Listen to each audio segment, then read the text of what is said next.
Halo teman-teman, jadi di video ini saya akan mempresentasikan materi mengenai manajemen pendidikan luar sekolah, non-formal, dan pendidikan anak usia dini. Semoga video ini bisa bermanfaat dan menambah wawasan kita semua ya. Selamat menonton!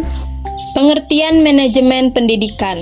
Manajemen pendidikan merupakan suatu proses penting dalam pengelolaan sistem pendidikan agar tujuan pembelajaran dapat tercapai dengan baik.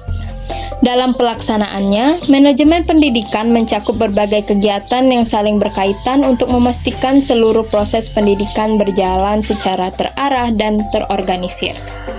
Manajemen pendidikan adalah proses perencanaan, pengorganisasian, pelaksanaan, dan pengawasan dalam kegiatan pendidikan untuk mencapai tujuan secara efektif dan efisien.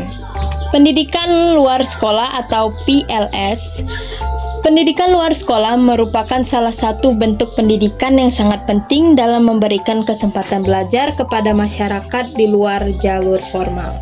Pendidikan ini hadir untuk menjawab kebutuhan belajar yang lebih fleksibel dan sesuai dengan kondisi masyarakat. Pendidikan luar sekolah adalah pendidikan yang diselenggarakan di luar jalur pendidikan formal untuk melayani kebutuhan belajar masyarakat. Contohnya, kursus keterampilan, pelatihan kerja, dan kelompok belajar masyarakat. Tujuan PLS. Tujuan pendidikan luar sekolah sangat berperan dalam meningkatkan kualitas hidup masyarakat melalui berbagai program pembelajaran yang lebih fleksibel dan aplikatif.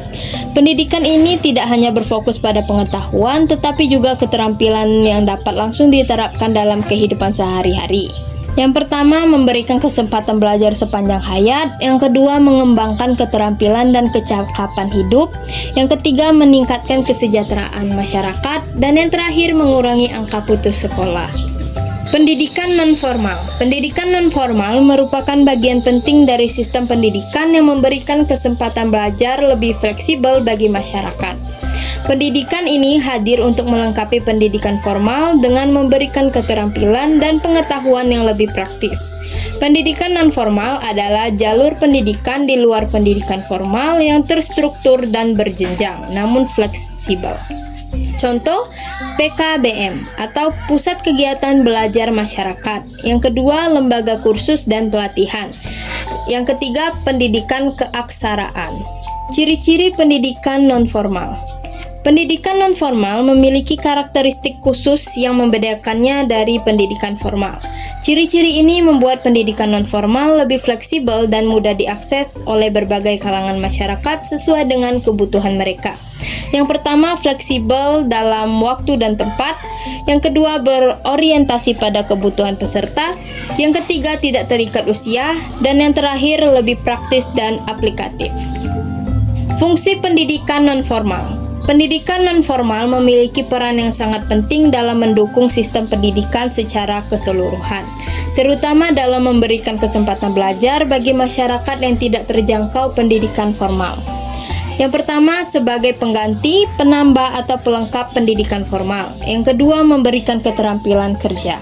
Yang ketiga, memberdayakan masyarakat. Jenis PAUD. PAUD terbagi menjadi beberapa jenis berdasarkan jalur penyelenggaraannya yang disesuaikan dengan kebutuhan dan kondisi anak serta lingkungan belajar.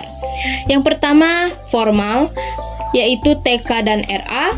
Yang kedua, non-formal, kelompok bermain dan TPA. Yang ketiga, informal, yaitu pendidikan dalam keluarga.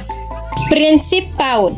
Dalam pelaksanaan PAUD, terdapat prinsip-prinsip dasar yang harus diperlihatkan agar proses pembelajaran berjalan sesuai dengan tahap perkembangan anak. Prinsip ini menjadi pedoman dalam menciptakan pembelajaran yang menyenangkan dan bermakna. Yang pertama, belajar melalui bermain. Yang kedua, berpusat pada anak. Yang ketiga, lingkungan yang aman dan menyenangkan. Dan yang terakhir, mengembangkan seluruh aspek perkembangan. Manajemen PLS dan non-formal. Manajemen dalam pendidikan luar sekolah dan pendidikan non-formal sangat penting untuk memastikan seluruh kegiatan berjalan dengan baik dan terarah. Manajemen ini mencakup berbagai tahap yang saling berkaitan dalam proses penyelenggaraan pendidikan, meliputi yang pertama, perencanaan atau program, tujuan, kebutuhan. Yang kedua, pengorganisasian, yaitu struktur dan tugas. Dan yang terakhir pelaksanaan, yaitu kegiatan belajar. Manajemen PAUD. Manajemen PAUD berfokus pada pengelolaan pendidikan anak usia dini agar proses pembelajaran dapat berjalan dengan optimal sesuai dengan kebutuhan perkembangan anak. Fokusnya pada yang pertama perencanaan pembelajaran anak, yang kedua pengelolaan kelas yang ramah anak, dan terakhir keterlibatan orang tua. Peran tenaga pendidik. Tenaga pendidik memiliki peran yang sangat penting dalam keberhasilan pendidikan luar sekolah, non-formal, dan PAUD. Mereka tidak hanya berperan sebagai pengajar, tetapi juga sebagai pembimbing yang membantu peserta didik sesuai dengan kebutuhan dan karakteristik masing-masing. Mereka memiliki peran sebagai fasilitator dan motivator, serta membimbing sesuai kebutuhan peserta. Tantangan dalam pelaksanaannya, pendidikan luar sekolah, non-formal, dan PAUD masih menghadapi berbagai tantangan yang dapat mempengaruhi kualitas pendidikan. Tantangan ini perlu diperhatikan agar tidak menghambat proses pembelajaran dan pengembangan peserta didik. Adapun tantangannya, yang pertama, kurangnya fasilitas, yang kedua, kualitas tenaga pendidik, dan yang ketiga, partisipasi masyarakat yang rendah. Solusi: untuk mengatasi berbagai tantangan tersebut, diperlukan langkah-langkah yang terencana dan melibatkan berbagai pihak agar pendidikan dapat berjalan lebih baik dan merata. Adapun solusinya yaitu pelatihan tenaga pendidik, dukungan pemerintah, kerjasama dengan masyarakat, serta pemanfaatan teknologi.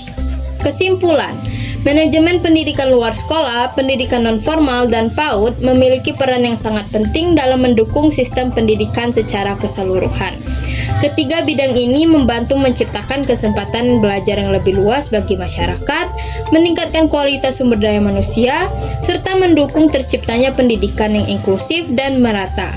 Dengan pengelolaan yang baik, ketiga jenis pendidikan ini dapat menjadi solusi dalam mewujudkan pendidikan sepanjang hayat bagi seluruh lapisan masyarakat.